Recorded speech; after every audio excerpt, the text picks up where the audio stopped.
সিলেটে তারেক রহমানের নির্বাচনী প্রচারণায় জনস্রোত। নতুন দেশ গড়তে ভোট চাইবেন ধানের শীষে। তরুণদের বহুমাত্রিক শিক্ষায় গুরুত্ব বিএনপি চেয়ারম্যানের। সারা দেশে নির্বাচনের আমেজ। মিরপুরে জনসভা দিয়ে প্রচার নামছেন জামায়াত আমির। 3 নেতা ও হাদির সমাধিতে শ্রদ্ধা জানিয়ে নির্বাচনী যাত্রা শুরু এনসিপির। জুলাই হত্যাযজ্ঞের মামলায় ওবায়দুল কাদেরের বিচার শুরুর আদেশ ট্রাইব্যুনালের। আওয়ামী লীগ নেতা বাহাউদ্দিন নাসিম, আরাফাত, নিখিল পরশসহ আসামি 7 জন। দিল্লিতে বসে শেখ হাসিনার বিবৃতি প্রত্যাশা করে না ঢাকা। বিবিসি ইন্ডিয়াকে পররাষ্ট্র উপদেষ্টা বললেন, টানাপোড়েন থাকলেও বাংলাদেশ ভারত সুসম্পর্ক থাকা গুরুত্বপূর্ণ। এবং বিশ্বকাপ ইস্যুতে মিরাকলের অপেক্ষায় বিসিবি। ভারতে দল পাঠাবে কিনা উপদেষ্টা পরিষদের বৈঠকে হবে সিদ্ধান্ত। ক্রিকেটারদের সঙ্গে কথা বলবেন ক্রীড়া উপদেষ্টা।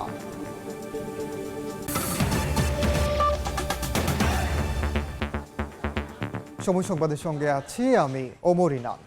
ত্রয়োদশ জাতীয় নির্বাচনের আনুষ্ঠানিক প্রচারণা শুরু করেছেন বিএনপি চেয়ারম্যান তারেক রহমান।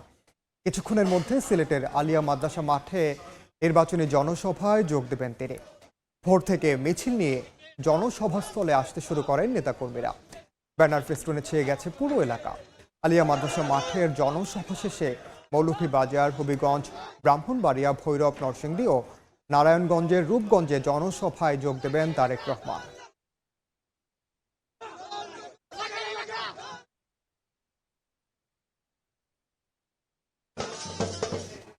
এই মুহূর্তে সেখানে আছেন সহকর্মী আহমেদ সালেহীন এবং ইকরামুল কবির। সরাসরি প্রথমে যাচ্ছে সালেহীনের কাছে। নির্বাচনের প্রথমবারের মতো অংশ নিচ্ছেন, প্রচারণা নিচ্ছেন প্রথমবারের মতো অংশ, এবং সেই প্রথম নির্বাচনী জনসভা অনুষ্ঠিত যাচ্ছে সিলেটের আলিয়া মাদ্রাসা মাঠে। যে মাঠে আজকে জনসমাবেশের মধ্য দিয়ে নির্বাচনী প্রচারণায় অংশ নিচ্ছেন বা শুরু করতে যাচ্ছেন বিএনপি চেয়ারম্যান তারেক রহমান। এবং তিনি অল্প কিছুক্ষণের মধ্যে এই মঞ্চে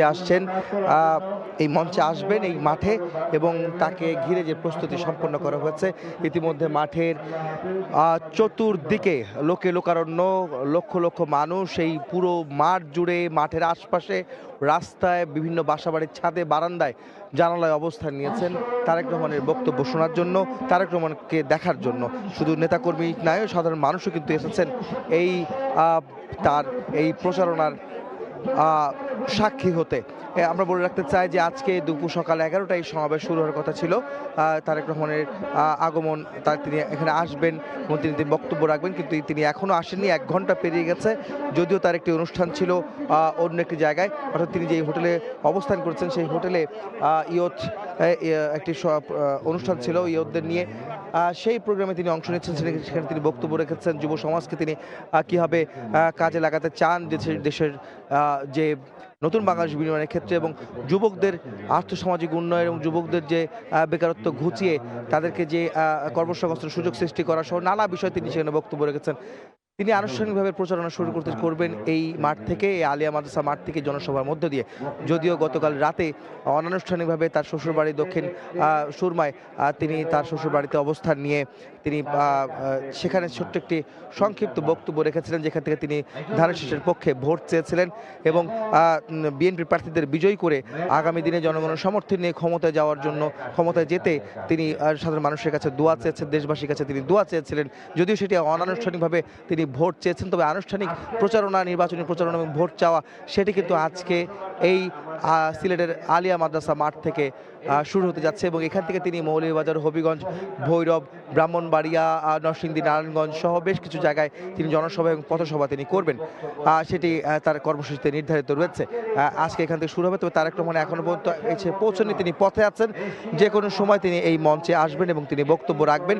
ইতিমধ্যে আমরা দেখেছি যে মঞ্চ এবং মঞ্চের আশেপাশের রাস্তা এবং এই শহর জুড়ে একটি উৎসবমুখর পরিবেশ তৈরি হয়েছে। পুরো শহরে, পুরো এই সিলেট শহরে, পুরো সিলেট নগরীতে মানুষের যে উচ্ছ্বাস, উদ্দীপনা, ব্যানার ফেস্টুনে ভরে গিয়েছে এবং তারাই সমাবেশে এসেছেন। তারা ব্যানার ফেস্টুন হাতে নিয়ে তারা এখানে এসেছেন। একই সঙ্গে তারা কালারফুল ক্যাপ পরে, অর্থাৎ লাল, সবুজ, হলুদ রঙের ক্যাপ পরে তারা এই মাঠে অবস্থান করছেন। কিছুটা শীতের সকাল হলেও রোদের কিছুটা উত্তাপ রয়েছে এই মাঠে, গরম পড়েছে বেশ। সেই গরমের মধ্যে কিন্তু দাঁড়িয়ে আছেন তারা তাদের প্রিয় নেতাকে দেখার জন্য, তার প্রিয় নেতার বক্তব্য শোনার জন্য, নির্বাচনী প্রচারণা তারা সাক্ষী হওয়ার জন্য তারা অবস্থান নিচ্ছেন। বিশেষ করে দেখেছি আমরা তাদের হাতে ছিল ধানের শীষের যে মুঠো, ধানের শীষের প্রতীক, সেই সিম্বল কিন্তু তাদের হাতে ছিল, সেই প্রতীক কিন্তু তাদের হাতে ছিল। আমরা দেখেছি অনেকের হাতে আমরা দেখতে পাচ্ছি যে ধানের শীষের প্রতীক কিন্তু তাদের হাতে আমরা দেখতে পেয়েছি। বিশেষ করে এখানে ইতিমধ্যে মঞ্চে এসেছেন বিএনপি মহাসচিব মির্জা ফখরুল আলমগীর। তিনি যথাসময়ে মঞ্চে এসে পৌঁছেছেন এবং তার সঙ্গে এই সিলেট অঞ্চলের বিভিন্ন আসনের বিএনপির মনোনীত প্রার্থীরা তারা কিন্তু মঞ্চে অবস্থান করছেন। তারা এখন অবস্থান করছেন মঞ্চে, যেখান থেকে তাদেরকে নিয়ে তারেক রহমান সেই ভোট চাইবেন, ধানের শীষের পক্ষে নির্বাচনী প্রচারণা চালাবেন, শুরু করবেন, সেটি কিন্তু আমরা জানতে পারি। তারেক রহমান কিছুক্ষণের মধ্যে এই মঞ্চে এসে পৌঁছাবেন এবং তিনি তার বক্তব্য রাখবেন, নির্বাচনী প্রচারণার আনুষ্ঠানিকতা তিনি শুরু করবেন এই সিলেটের আলিয়া মাদ্রাসা মাঠ থেকে। তো আমার কাছে এই ছিল সিলেট আলিয়া মাদ্রাসা মাঠের ভেতরে যে মঞ্চের সামনে থেকে। অন্য প্রান্তে রয়েছেন আমাদের সহকর্মী ইকরামুল কবির, তিনি জানাবেন সেখানকার পরিস্থিতি। যে খবরটি জানতে পেরেছি, বিএনপি চেয়ারম্যান তারেক রহমান তিনি যেই হোটেলে আছেন সেই হোটেল থেকে তিনি বের হয়েছেন এবং একটি বড় গাড়ি বহর তিনি যেই সবার আগে বাংলাদেশ যেই বাসটি সারা বাংলাদেশে চলছে সেই বাসে করে তিনি আসবেন এবং সেই বাসটিও ইতিমধ্যে হোটেল থেকে রওনা দিয়েছে, আমরা একটু খবর পেয়েছি। এবং এই প্রতিমধ্যে আস্তে আস্তে এখান থেকে আমি যে পয়েন্টে দাঁড়িয়ে আছি সেই পয়েন্ট থেকে প্রায় 7 কিলোমিটার পথ, এবং এই 7 কিলোমিটার পথ আসতে গিয়ে বিভিন্ন যারা দলের নেতাকর্মী আছে, উৎসুক জনতা আছে এবং তাকে এক নজর দেখার জন্য সারা সিলেটের মানুষ যে উন্মুখ হয়ে আছে, তারা তাকে বাস আটকে দেখার জন্য বিভিন্ন জায়গায় বাসের যে গতি, গাড়িগুলোর যে গতি, সেই গতি চলমান যেই ধারা রাখতে পারছে না, যার কারণে ধীরে আসছে। আমরা যতটুকু খবর পেয়েছি হয়তো কিছু সময়ের মধ্যেই ওনার গাড়ি এই জনসভা স্থলে পৌঁছে যাবে। এবং আপনারা দেখতে পাচ্ছেন, যদি আমি একটু দেখাতে চাচ্ছি যে ইতিমধ্যে যে প্রোটোকলের গাড়িগুলো, সেই প্রোটোকলের গাড়িগুলো আসা শুরু করেছে। এবং ইতিমধ্যে এর আগে বিএনপি চেয়ারম্যান তারেক রহমানের সাথে যেই নেতাকর্মী ঢাকা থেকে এসেছিলেন, জাতীয় নেতারা, তারা ইতিমধ্যে মঞ্চে উঠে গিয়েছেন। মির্জা ফখরুল ইসলাম আলমগীর মহাসচিব সহ তারা কিন্তু এর আগে বিভিন্ন গাড়ি করে তারা চলে আসছে। এই মুহূর্তে তারেক রহমান আসবেন এবং ওনার সাথে তার সহধর্মী ডাক্তার জুবাইদা রহমান তিনিও আসবেন। এবং বলে রাখা প্রয়োজন যে এখান থেকে এই আলিয়া মাদ্রাসা মাঠ থেকে আনুষ্ঠানিকভাবে নির্বাচনী প্রচারণা শুরু করবেন। যদি গতকালকে বিএনপি চেয়ারম্যান তার শ্বশুর বাড়ি সিলামের তার শ্বশুর বাড়ি থেকে রাত 1টার সময় তিনি প্রচারণা শুরু করেছিলেন এবং ধানের শীষে ভোট দেওয়ার জন্য আহ্বান জানিয়েছেন। এবং এই মুহূর্তে যদি বলি আমি যে কিছু সময় পরেই যেই আজকে যে জনসভা, সেই জনসভার যে প্রধান অতিথি বিএনপি চেয়ারম্যান তারেক রহমান সভাস্থলে পৌঁছে যাবেন এবং সেই অপেক্ষায় আছেন সিলেটের নেতাকর্মীরা রাস্তার দুধারে দেখার জন্য অধীর আগ্রহে অপেক্ষা আছেন। মোটামুটি এই ছিল জনসভায় যে তারেক রহমান এসে যোগ দিবেন তার সবশেষ খবর। সরাসরি যুক্ত ছিলাম সিলেটের আলিয়া মাদ্রাসা মাঠে। সত্যিকারের ভোটের মাধ্যমে জনপ্রতিনিধি নির্বাচিত হলে জবাবদিহিতা নিশ্চিত হবে বলে জানিয়েছেন বিএনপি চেয়ারম্যান তারেক রহমান। সিলেটের একটি 5 তারকা হোটেলের কনফারেন্স রুমে the plan youth policy talk with Tarique Rahman অনুষ্ঠানে কথা বলেন তিনি। তরুণদের নানা প্রশ্নের উত্তরে তারেক রহমান বলেন, ক্ষমতায় গেলে দেশের 4 কোটি পরিবারকে ফ্যামিলি কার্ড দেবে বিএনপি, একই সঙ্গে দেয়া হবে কৃষক কার্ড। জানান, বিদেশ গমনোচ্ছুদের দক্ষতা বাড়াতে কারিগরি শিক্ষা আধুনিকায়ন করবে তার দল। পাবলিক প্রাইভেট পার্টনারশিপের মাধ্যমে স্বাস্থ্যসেবা নিশ্চিতের পরিকল্পনার কথা বলেন তারেক রহমান। অনুষ্ঠানে বিএনপি মহাসচিব মির্জা ফখরুল ইসলাম আলমগীর, ডাক্তার জুবাইদা রহমান সহ সিলেট বিএনপির নেতারা উপস্থিত ছিলেন।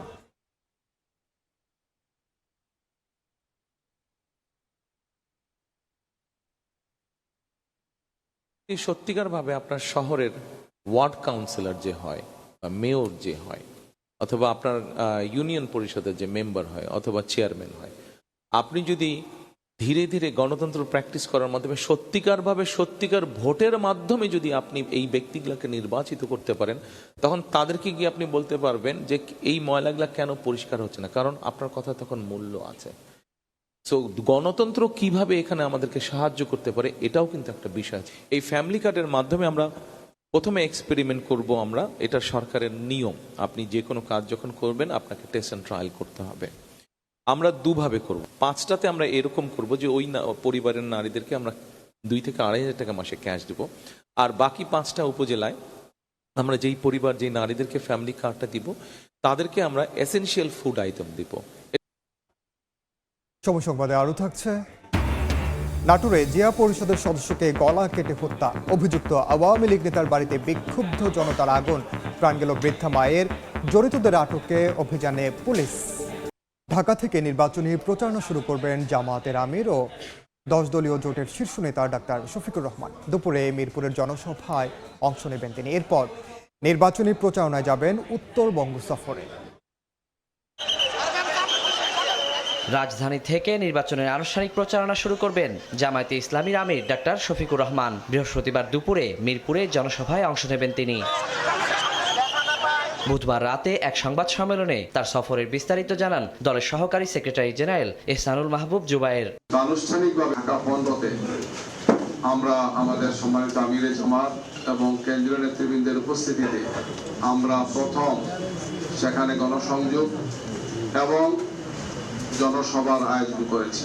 23 এবং 24 এই 2 দিন ঢাকার বাইরে উত্তরবঙ্গে আমাদের সম্মানিত আমিরে জামাত সফর করবেন। 23 জানুয়ারি সকালে দিনাজপুরের গোরে শহীদ ঈদগাহ মাঠে জনসমাবেশে যোগ দেবেন জামায়াত আমির। এরপর পর্যায়ক্রমে পঞ্চগড়, ঠাকুরগাঁও, রংপুর ও গাইবান্ধায় নির্বাচনী সমাবেশে অংশ নেবেন ডাক্তার শফিকুর রহমান। ওয়ার্ড পাড়ায় মহল্লায় আমরা একটি নতুন ধরনের মাত্রা দেখতে পাচ্ছি, জনশক্তিদের মাঝে উচ্ছ্বাস, আনন্দ, উদ্দীপনা। তিনি আমাদের ঠাকুরগাঁয়ে কি বার্তা দিয়ে যাবে এটা আমরা উপভোগ করার জন্য ইনশাল্লাহ আমরা আগে ভাগে সকাল 10টায় রওনা দিব ইনশাআল্লাহ। আমরা আশা করি সবার অংশগ্রহণে জনসভাটি সফল হবে ইনশাআল্লাহ। আমরা আভ্যন্তরীণভাবে সাংগঠনিকভাবে আমরা যথেষ্ট বিভিন্ন লেয়ারে আমরা নিরাপত্তার ব্যবস্থা করেছি এবং প্রশাসনের সাথে আমরা কথা বলেছি। 24 জানুয়ারি জুলাই গণঅভ্যুত্থানের প্রথম শহীদ আবু সাঈদের কবর জিয়ারত করবেন ডাক্তার শফিকুর রহমান। এরপর সকাল 10টায় গাইবান্ধায় যোগ দেবেন পথসভায়। কর্মসূচি ঘিরে উচ্ছ্বসিত দলীয় নেতাকর্মীরা। উৎসাহ উদ্দীপনার মধ্য দিয়ে আমাদের ব্যাপক প্রস্তুতি আমরা গ্রহণ করেছি। আমাদের সমর্থক যারা আছেন, দায়িত্বশীল যারা আছেন এবং আমাদের ভোটারদেরকে নিয়ে এখানে একটা বড় সমাবেশ হবে বলে আমরা আশা করছি। দলমত নির্বিশেষে পঞ্চগড় জেলাবাসী তারা যেন আমাদের এই জনসভায় অংশগ্রহণ করে নির্বাচনী প্রচারণার পাশাপাশি গণভোটে হ্যাঁ পক্ষেও গণসংযোগ করবেন জামায়াত আমির। ওয়ালিউল সাকিব, সময় সংবাদ, ঢাকা। এবার নির্বাচন আধিপত্যবাদ বিরোধী আজাদির যাত্রা বলে মন্তব্য করেছেন এনসিপির আহ্বায়ক নাহিদ ইসলাম। সকালে 3 নেতার মাজার ও শহীদ ওসমান হাদির কবর জিয়ারতের পর এনসিপির নির্বাচনী যাত্রার শুরুতে কথা বলেন তিনি। শুরুতে 3 নেতার মাজারে শ্রদ্ধা জানান নেতারা। এ সময় নাহিদ ইসলাম বলেন, আগামী নির্বাচনে 10 দলীয় জোট এবং গণভোটে হ্যাঁকে বিজয়ী করতে ভোটারদের প্রতি আহ্বান জানান। এ সময় ওসমান হাদির বিচারকে এনসিপির নির্বাচনের অন্যতম এজেন্ডা হিসেবে উল্লেখ করেন দলটির ঢাকা 8 আসনের প্রার্থী নাসির উদ্দিন পাটোয়ারি। ভোটে জিতলে গণ অভ্যুত্থানকে ধারণ করে সংসদে 10 দলীয় জোট গণমানুষের কথা তুলে ধরবে এবং রাষ্ট্র সংস্কারে কাজ করবে বলে জানান এনসিপির নেতারা। আজকে এই 3 নেতার মাজারে এসেছি।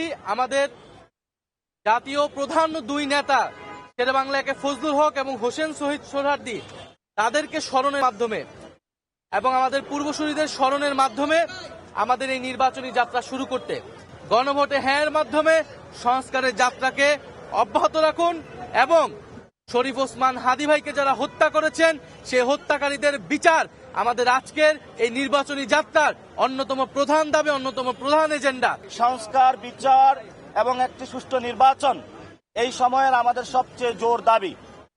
এই নির্বাচন প্রক্রিয়ার মধ্য দিয়ে একটি বাংলাদেশে আমরা নতুন বাংলাদেশে যাত্রা শুরু করব।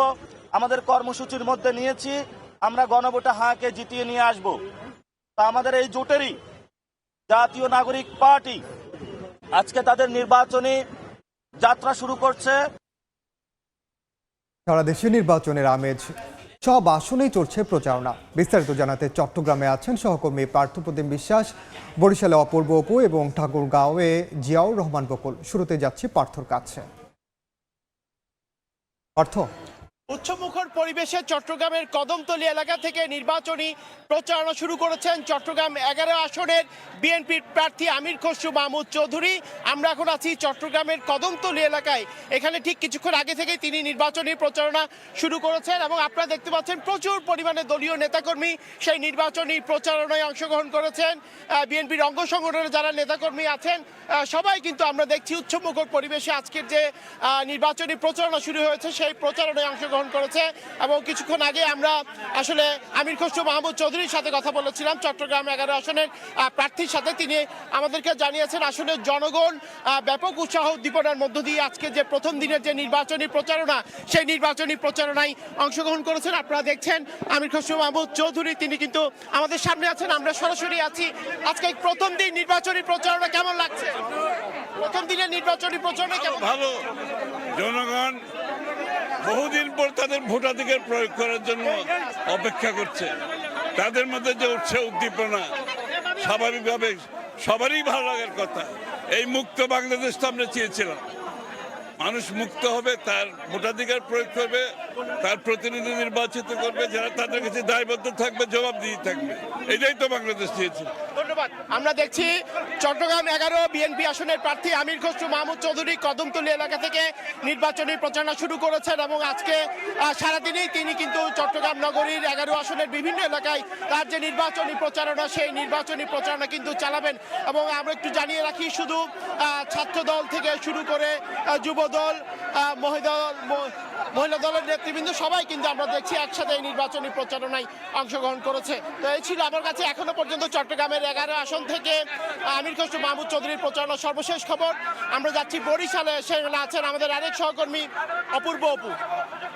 সংসদ নির্বাচনের ভোটের প্রচারণার আজ প্রথম দিনে বরিশালে কার্যত সরগরম হয়ে গেছে। একটা উৎসবমুখর পরিবেশ রয়েছে। যারা এই ভোটে প্রার্থীদের সাথে সাথে তাদের যারা সমর্থক রয়েছে, নেতাকর্মীরা রয়েছে, সকাল থেকেই দেখছি তারা বিভিন্ন স্থানই নেমে পড়েছেন। এই মুহূর্তে আছি বরিশাল শহরের অশ্বিনী কুমার হলের সামনের জায়গাটিতে রয়েছি। এখানে আনুষ্ঠানিকভাবে এই ভোটের প্রচারণা শুরু করবে ইসলামী আন্দোলন বাংলাদেশের সিনিয়র নায়েবে আমির মুফতি মোহাম্মদ ফয়জুল করিম। তিনি বরিশাল সদর 5 আসন থেকে ভোটের লড়াই করছেন, সেই সাথে বরিশাল 6 অর্থাৎ বাকেরগঞ্জ থেকে তিনি 2টি আসন থেকে ভোটে প্রতিদ্বন্দ্বিতা করছেন এবং আনুষ্ঠানিকভাবে এখান থেকে কিছুক্ষণ বাদে প্রচারণা তিনি শুরু করবেন। এর বাইরে কিছুক্ষণ আগে ডাক্তার মনীষা চক্রবর্তী, বাংলাদেশ সমাজতান্ত্রিক দল বাসুদের তিনি বাসুদ মনোনীত প্রার্থী, তিনি শহরের কেন্দ্রীয় শহীদ মিনার চত্বর থেকে সেখানে শ্রদ্ধা নিবেদনের পরপর আনুষ্ঠানিকভাবে তিনি তার প্রচারণা শুরু করেছেন। এর বাইরে বিএনপির প্রার্থী মুজিবুর রহমান সরোয়ার, তিনি বরিশাল সদর আসন থেকে ভোটের লড়াইয়ে রয়েছেন। তিনি দুপুর 2টার সময় শহরের সদর রোডে দলীয় কার্যালয়ের সামনে থেকে প্রচারণা আনুষ্ঠানিকভাবে শুরু করবেন বলে জানিয়েছেন। অন্যান্য যে উপজেলাগুলো রয়েছে অর্থাৎ বরিশাল জেলায় 6টি আসন রয়েছে, 6টি আসনে 36 জন প্রার্থী এই ভোটে অংশ নিয়ে তারা ভোট যুদ্ধে নেমেছেন। যে যার মতন করে ভোটারের মন জয়ে আজকে থেকে কিন্তু রাজপথে আনুষ্ঠানিক যে প্রচারণা সেটি শুরু তারা কিন্তু করে দিচ্ছে। এর আগে অনানুষ্ঠানিকভাবে প্রচারণা করছে এখানে ইসলামী আন্দোলন বাংলাদেশের প্রার্থী হাত পাখার যারা প্রতীক নিয়ে তারা এখানে এই মুহূর্তে যে প্রচারণাটা সেটি অপেক্ষা করছে। তাদের দলের যিনি মুখ্য রয়েছেন সিনিয়র নায়েবে আমির মুফতি ফয়জুল করিম, তারা অপেক্ষা করছে তিনি এখানে আসা মাত্র আনুষ্ঠানিকভাবে তারা প্রচারণা শুরু করবেন। দেশের 300 সবগুলো জায়গাতেই কিন্তু একটা উৎসবমুখর পরিবেশে আজকে ভোটের প্রচারণা শুরু হয়েছে। আমরা সময় টেলিভিশনের দর্শকদেরকে সারা দেশ জুড়েই জানানোর চেষ্টা করছি। এই মুহূর্তে আমরা যেতে চাই ঠাকুরগাঁয়ে সহকর্মী রয়েছে, তার কাছে জানবো সেখানকার ভোটের প্রচারণার খবরাখবর। এই মুহূর্তে আছি ঠাকুরগাঁও জেলা শহরের যে সদর যে আসন ঠাকুরগাঁও 1 আসন, সেই ঠাকুরগাঁও 1 আসনে আমি রয়েছি। আনুষ্ঠানিকভাবে প্রচারণা চালাচ্ছে ঠাকুরগাঁও 1 আসনের বিভিন্ন এই দোকানপাট এবং বিভিন্ন সমাগম লোকের সেই জায়গাগুলোতে কিন্তু তিনি প্রচারণা চালাচ্ছেন, সেটি কিন্তু আমরা লক্ষ্য করছি। হাতে যেই তারা লিফলেট নিয়ে তারা বিভিন্ন গণসংযোগে লিপ্ত হয়েছেন, এটি কিন্তু আমরা দেখছি বিভিন্ন প্রতিষ্ঠানে তারা প্রবেশ করছেন এবং তিনি হচ্ছে সবচেয়ে বড় বিষয় হচ্ছে যে ঠাকুরগাঁও 1 আসন, এই আসনে দাঁড়িয়ে প্রতীকে তাদের যেই ভোট সেই ভোট প্রার্থনা করছেন এবং এটি আমরা দেখছি যে তাদের যে প্রতিশ্রুতি সেই প্রতিশ্রুতি কিন্তু তারা দিচ্ছেন এবং দীর্ঘ ধরে আমরা লক্ষ্য করেছি যে তারা নির্বাচনী প্রচারণায় ছিলেন। আজকে কিন্তু আনুষ্ঠানিক এই নির্বাচনী প্রচারণায় নতুন করে যুক্ত হয়েছেন, সাথে লিফলেট এবং দলের যে নেতাকর্মী সেই নেতাকর্মীদের নিয়ে তিনি প্রচারণা চালিয়ে যাচ্ছেন। দেলোয়ার হোসেন তিনি হচ্ছে দাঁড়িপাল্লা প্রতীকে নির্বাচন করছেন ঠাকুরগাঁয়ের 1 আসনে এবং এই আসনটিতে তিনজন প্রার্থী প্রতিদ্বন্দ্বিতা করছেন। এই প্রতিদ্বন্দ্বী প্রার্থী হিসেবে রয়েছে বিএনপি মহাসচিব মির্জা ফখরুল ইসলাম আলমগীর, বাংলাদেশ ইসলামী আন্দোলন বাংলাদেশের একজন প্রার্থী রয়েছে। এই 3জন প্রার্থী রয়েছে, তার মধ্যে 2জন হেভিওয়েট প্রার্থী, একজন দেলোয়ার হোসেন, একজন বিএনপির মহাসচিব মির্জা ফখরুল ইসলাম আলমগীর। তো সকাল থেকে আমরা লক্ষ্য করেছি যে দেলোয়ার হোসেন তার যে নেতাকর্মী সেই নেতাকর্মীদেরকে নিয়ে তিনি কিন্তু প্রচারণায় নেমেছেন এবং মানুষের দ্বারে দ্বারে ছুটছেন। সরাসরি যুক্ত ছিলাম চট্টগ্রাম, বরিশাল এবং ঠাকুরগাঁওয়ে। জুলাই গণ অভ্যুত্থানে মানবতা বিরোধী অপরাধের মামলায় আওয়ামী লীগের সাধারণ সম্পাদক ওবায়দুল কাদের সহ 7 জনের বিচার শুরুর আদেশ দিয়েছেন আন্তর্জাতিক অপরাধ ট্রাইব্যুনাল। সকালে আন্তর্জাতিক ট্রাইব্যুনাল 2-এ এর শুনানি হয়। ওবায়দুল কাদের, সাবেক প্রতিমন্ত্রী মোহাম্মদ আলী আরাফাত, সাবেক এমপি আফম বাহাউদ্দিন নাসিম, শেখ ফজলে শামস পরশ ও মাইনুল হোসেন খান নিখিল এবং ছাত্রলীগ নেতা সাদ্দাম হোসেন ও শেখ ওয়ালি আসিফ ইনানের বিরুদ্ধে বিচার শুরুর আদেশ দেওয়া হয়। এছাড়া জেআইসিসিএলে গুম ও নির্যাতনের ঘটনায় মানবতা বিরোধী অপরাধের মামলায় গঠিত অভিযোগের পরিপ্রেক্ষিতে রিভিউ শুনানি করবেন আসামি পক্ষের আইনজীবীরা। শেখ হাসিনা ও সাবেক বর্তমান 12 সেনা কর্মকর্তাকে আসামি করা হয়েছে এই মামলায়। গেল সোমবার প্রথম সাক্ষী হিসেবে সাক্ষ্য দেন গুমের শিকার হুম্মাম কাদের চৌধুরী। ভারতে বসে শেখ হাসিনার বিবৃতি বাংলাদেশের অন্তর্বর্তী সরকার প্রত্যাশা করে না বলে মন্তব্য করেছেন পররাষ্ট্র উপদেষ্টা তৌহিদ হোসেন। বিবিসি ইন্ডিয়াকে দেয়া এক সাক্ষাৎকারে বাংলাদেশ ভারত সম্পর্ক, দুদেশের টানাপোড়েন সহ বিভিন্ন বিষয়ে অন্তর্বর্তী সরকারের অবস্থান স্পষ্ট করেন। বলেন, কিছু ভুল বোঝাবুঝি বা অস্বস্তি থাকলেও ভৌগোলিক ও অর্থনৈতিক কারণে বাংলাদেশ ভারত সুসম্পর্ক বজায় রাখা দুই দেশের জন্য গুরুত্বপূর্ণ। আমরা পরবর্তীতে এই সংবাদটি দেখব। এই মুহূর্তে আলিয়া মাদ্রাসা মাঠে পৌঁছেছেন বিএনপি চেয়ারম্যান তারেক রহমান। আমরা সরাসরি যাচ্ছি সেখানে। ছিলেন তারা তাকে স্বাগত জানালেন এই মঞ্চে। যে আগে থেকে যে মঞ্চ প্রস্তুত ছিল তার নির্বাচনী প্রচারণার যে প্রথম জনসভা, নির্বাচনী প্রচারণার আনুষ্ঠানিকতা শুরু করলেন তারেক রহমান। এই বিএনপি চেয়ারম্যান তারেক রহমান তিনি হাত নেড়ে নেতাকর্মীদের উদ্দেশ্যে তার শুভেচ্ছা বার্তা পৌঁছে দিচ্ছেন। নেতাকর্মীরাও তাকে অভ্যর্থনা জানালেন, স্বাগত জানালেন এই মঞ্চে। যেই মঞ্চেও অপেক্ষায় ছিল তার এতক্ষণের অপেক্ষায় ছিল, সেই মঞ্চে তিনি এখন এসে পৌঁছেছেন তারেক রহমান। তিনি তার নির্বাচনী প্রচারণা আনুষ্ঠানিকতা শুরু করবেন। তার সঙ্গে রয়েছেন তার সহধর্মিনী ডাক্তার জুবাইদা রহমান, তিনি তার সঙ্গে রয়েছেন। এই প্রথম নির্বাচনী প্রচারণায় জনসভায় তিনি অংশ নিলেন এবং তিনি অংশ নিয়ে তিনি হাত নেড়ে শুভেচ্ছা জানাচ্ছেন সাধারণ মানুষকে, সাধারণ নেতাকর্মীদের। এখানে একটি উৎসব মুখর পরিবেশ তৈরি হয়েছে তারেক রহমান এই আসা উপলক্ষে। আপনারা কিছুক্ষণের মধ্যে তারেক রহমান তিনি তার বক্তব্য রাখবেন, ধানের শীষের পক্ষে ভোট চাইবেন, আগামী নির্বাচনে তার দলকে বিজয়ী করার জন্য তার যে বক্তব্য তিনি রাখবেন। আপনারা দেখতে পাচ্ছেন অসংখ্য নেতাকর্মী, সাধারণ মানুষ, সমর্থক তারা এই মাঠে জড়ো হয়ে ভোর থেকে জড়ো হয়েছেন তাকে দেখার জন্য, তাকে বরণ করার জন্য এই মঞ্চ প্রস্তুত ছিল। সেই মঞ্চে তিনি এসেছেন। তিনি হাত নেড়ে শুভেচ্ছা জানিয়ে মানুষের কাছে দোয়া চেয়ে এই মঞ্চে তিনি আগমন করেন। আপনারা জানেন যে গতকাল রাতে তারেক রহমান সিলেটের মাটিতে এসে পৌঁছান এবং তিনি হযরত শাহজালাল এবং হযরত শাহপরান রহমতুল্লাহ আলাইহির মাজার জিয়ারত করেছিলেন এবং আজকে তার আনুষ্ঠানিক যাত্রা শুরু হতে যাচ্ছে।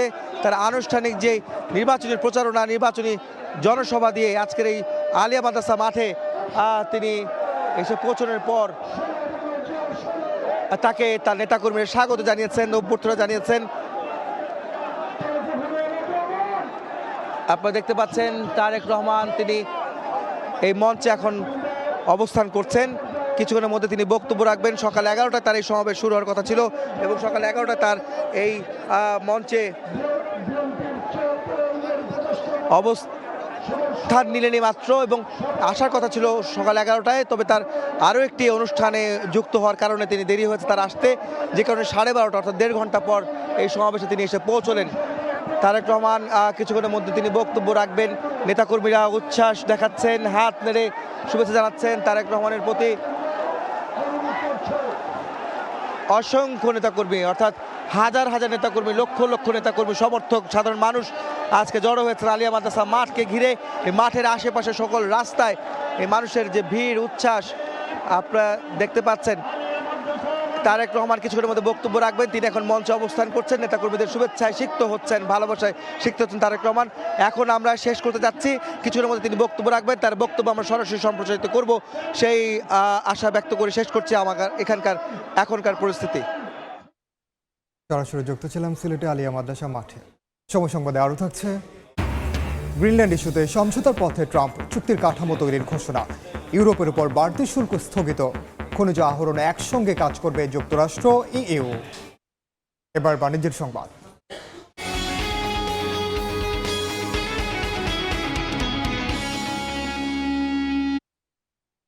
ফেব্রুয়ারি দেশের ফুলের বাজারের সবচেয়ে বড় মৌসুম। বসন্ত উৎসব, ভালোবাসা দিবস আর আন্তর্জাতিক মাতৃভাষা দিবসের বাজার ধরতে প্রস্তুত ব্যবসায়ীরা।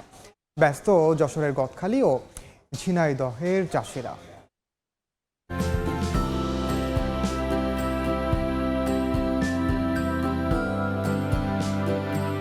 মাঠ জুড়ে নানা রঙের ফুল, চারদিকে গোলাপ, রজনীগন্ধা আর জারবেরার মোমোঘ্রাণ। তবে চাষিদের এবারের ব্যস্ততা অন্য যে কোনো বছরের চেয়ে ভিন্ন, কারণ ক্যালেন্ডারের পাতায় এবার শুধু বসন্ত উৎসব, ভালোবাসা দিবস আর আন্তর্জাতিক মাতৃভাষা দিবস নয়, তার সঙ্গে 12ই ফেব্রুয়ারিতে যোগ হয়েছে জাতীয় সংসদ নির্বাচন। বছরের সবচেয়ে বড় বিপণন মৌসুম সামনে রেখে যশোরের গদখালি ও ঝিনাইদহের চাষিরা এখন ব্যস্ত সময় পার করছেন ফুল চাষে। সবুজ পাতার ফাঁকে মাথা তুলে থাকা ফুলগুলো যেন সৌন্দর্যের প্রতিযোগিতায় মেতে উঠেছে। ফুল মাঠে আছে, যদি দাম হয় ফুলের তাহলে লাভবান হতে পারবা। একটু দাম বেড়েছে, সামনে যদি এরকম দাম থাকে তাহলে হয়তো চাষিটা কিছুটা বাঁচবে। সামনে দিবস আছে, এই দিবসে আমরা ফুলের দাম ভালো পেতে পারি আশা করছি। এদিকে ফুল চাষ ও সংরক্ষণে চাষিদের প্রযুক্তিগত নানা পরামর্শ দেওয়ার কথা জানায় কৃষি বিভাগ। আমরা ফুল চাষের বিষয়ে কৃষকদেরকে কারিগরি পরামর্শ প্রদান করছি। কৃষি বিভাগের তথ্য মতে যশোরে 641 হেক্টর ও ঝিনাইদহে 489 হেক্টর জমিতে আবাদ করা হয়েছে নানা জাতের ফুল। রিমু সিদ্দিক, সময় সংবাদ। নাটোরে জিয়া পরিষদ সদস্য ও বিল হালতি ত্রিমোহনী কলেজের সহকারী অধ্যাপক রেজাউল করিমকে গলা কেটে হত্যা করেছে দুর্বৃত্তরা। রাতে সিংড়া উপজেলার কুমারপাড়া এলাকায় তাকে খুন করা হয়। স্থানীয়রা জানান, রাতে বেশ কয়েকটি মোটরসাইকেল করে কয়েকজন ব্যক্তি রেজাউল করিমের বাড়ির সামনে এসে ডাকাডাকি করেন। বাড়ি থেকে বের হলে সন্ত্রাসীরা তাকে কুপিয়ে ও গলা কেটে হত্যা করে পালিয়ে যায়। এ ঘটনায় বিক্ষুব্ধরা স্থানীয় আওয়ামী লীগ নেতা ওহাবের বাড়িতে আগুন দিলে পুড়ে মারা যান তার বৃদ্ধা মা। হত্যার ঘটনায় তদন্ত শুরু করেছে পুলিশ। চেষ্টা চলছে অপরাধীদের গ্রেপ্তারে। দেশের বাইরের খবর, গ্রিনল্যান্ড ইস্যুতে শুল্ক যুদ্ধের দামামা থামিয়ে হঠাৎ সমঝোতার পথে হাঁটলেন মার্কিন প্রেসিডেন্ট ডোনাল্ড ট্রাম্প। সেই সঙ্গে স্থগিত করলেন ইউরোপের কয়েকটি দেশের ওপর 1 ফেব্রুয়ারি থেকে কার্যকর হতে যাওয়া 10% শুল্ক। ন্যাটো মহাসচিবের সঙ্গে বৈঠকের পর দ্বীপটি নিয়ে ভবিষ্যৎ চুক্তির রূপরেখা তৈরির ঘোষণা দেন তিনি। ট্রাম্প জানান, গ্রিনল্যান্ডের খনিজ সম্পদ আহরণে যৌথভাবে কাজ করবে যুক্তরাষ্ট্র ইউরোপ। ট্রাম্পের এই সুর নরম করাকে ইতিবাচক হিসেবে দেখছেন ডেনমার্কের পররাষ্ট্রমন্ত্রী লার্স রাসমুসেন। খেলার খবর, মিরাকলের অপেক্ষায় বাংলাদেশ ক্রিকেট বোর্ড। নিজেদের বিশ্বকাপ ভাগ্য ঠিক করতে সরকারের সিদ্ধান্তের দিকে তাকিয়ে বিসিবি। আজ উপদেষ্টা পরিষদের বৈঠকে গুরুত্ব পাচ্ছে বাংলাদেশ দলের বিশ্বকাপ ইস্যু।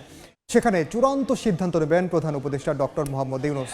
এরপর বিকেলে একটি 5 তারকা হোটেলে বিসিবির নীতি নির্ধারক ও ক্রিকেটারদের সঙ্গে আলোচনায় বসবেন যুব ও ক্রীড়া উপদেষ্টা আসিফ নজরুল। এর আগে বুধবার সন্ধ্যায় আইসিসির বৈঠকে উন্মুক্ত ভোটাভুটিতে হেরে যায় বাংলাদেশ। ভার্চুয়াল মিটিং শেষে মন খারাপ করে ক্রিকেট বোর্ড ছাড়েন বুলবুল। এ সময় তার সঙ্গে আরও 2 পরিচালক আসিফ আকবর এবং এম নাজমুল ইসলামও হন্তদন্ত হয়ে বেরিয়ে যান। সময় সংবাদের শীর্ষ সংবাদগুলো জানিয়ে দিচ্ছি আরেকবার। সিলেটে তারেক রহমানের নির্বাচনী প্রচারণায় জনস্রোত। নতুন দেশ গড়তে ভোট চাইবেন ধানের শীষে। তরুণদের বহুমাত্রিক শিক্ষায় গুরুত্ব বিএনপি চেয়ারম্যানের। সারা দেশে নির্বাচনের আমেজ। মিরপুরে জনসভা দিয়ে প্রচার নামছেন জামাত আমির। 3 নেতা ও হাদির সমাধিতে শ্রদ্ধা জানিয়ে নির্বাচনী যাত্রা শুরু এনসিপির। এবং জুলাই হত্যাযজ্ঞের মামলায় ওবায়দুল কাদেরের বিচার শুরুর আদেশ ট্রাইব্যুনালের। আওয়ামী লীগ নেতা বাহাউদ্দিন নাসিম, আরাফাত, নিখিল পরশসহ আসামি 7 জন।